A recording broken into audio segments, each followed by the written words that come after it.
സാധാരണ ഞാൻ എപ്പോഴും കേൾക്കുന്ന കാര്യം ശ്രീനിവാസൻ സിനിമയിൽ അഭിനയിക്കാൻ വന്നു കഴിഞ്ഞാൽ മൂപ്പര് സ്ക്രിപ്റ്റിൽ കൈ കടത്തും, മൂപ്പര് മൊത്തത്തിൽ പൊളിച്ചു മാറ്റും, നമ്മൾ ഉദ്ദേശിക്കുന്ന സിനിമ ആയിരിക്കില്ല എന്നൊക്കെ പറഞ്ഞിട്ട് എപ്പോഴും ഞാൻ സ്ഥിരം കേൾക്കുന്ന കാര്യം.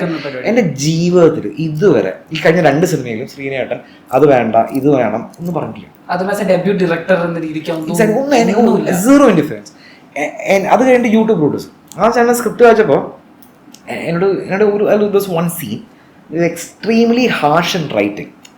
അത് എന്താ പറയുക, ഒരു സ്ത്രീ നെഗറ്റീവായിട്ടുള്ള ക്യാരക്ടറിലുണ്ട്, അതിൻ്റെ ഒരു ക്ലൈമാക്സിലോട്ട് ഭയങ്കര ഹാഷായിട്ടാണ് ഞാൻ എഴുതി വെച്ചിരുന്നത്.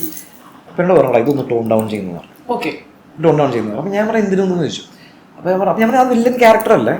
അല്ല, നീ നിന്റെ എക്സ്പ്ലനേഷനൊക്കെ എനിക്കറിയാം. ഇങ്ങനെ ശ്രീനാഥ് എങ്ങനെ പറഞ്ഞു, നിന്റെ എക്സ്പ്ലനേഷനൊക്കെ എനിക്കറിയാം, നീ പറഞ്ഞ കറക്റ്റ് കാര്യം വില്ലൻ ക്യാരക്ടറാണ്, അതെൻ്റെ ഒരു ആ പെൺകുട്ടിയുടെ ക്യാരക്ടറിൻ്റെ ഡൗൺഫോള് അങ്ങനെ ആവുന്നതിൽ തെറ്റില്ല, പക്ഷെ your writing is very hash, അത് ചെയ്യരുത്.